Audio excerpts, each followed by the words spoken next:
Bob, your thoughts on this one? As Michael McKee was reading through the commentary, I thought, boy, this is really good for the markets. Because here is a Fed that's telling us, look at the longer term. Look where inflation was and look where we've gotten it to. Don't worry about the last couple of months. We'll see what happens there.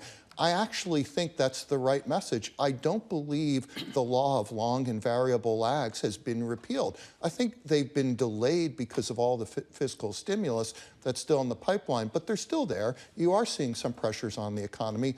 Like Mohamed, the only thing I was surprised about is that they characterize the economy as still solid. Yeah, look, Mohamed, I want to bring this up. I brought it up earlier with Bob Mike. I'm going to do it with you right now. I don't know where you were in 1995, maybe at the White House, Mohamed, maybe IMF. But the answer is Bob Michael says there's whispers here of 1995. The stock market was a moonshot off of the success of 1995. Is that what we are prepared for here, that they may get this right? We may have a constructive 1995 and up we go? So where I agree with Bob, without any qualifications, is that this particular statement is something that the markets will like. It's exactly what the market wanted.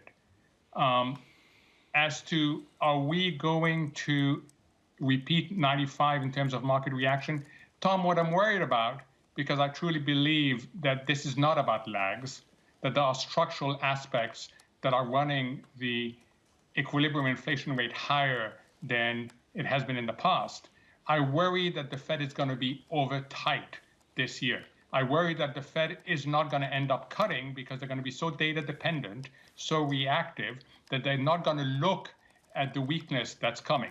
In fact, if you simply read the earnings reports of McDonald's, Starbucks, PepsiCo, Nestle, the list goes on, there is no doubt that low-income consumers are struggling. Their balance sheet effects have gone from positive to negatives. The pandemic savings are run down. Their credit card balances are high. They rely entirely on the labor market, entirely on wage income. And if something goes wrong in that labor market, we are going to see this economy slow much faster than anybody would like it to slow.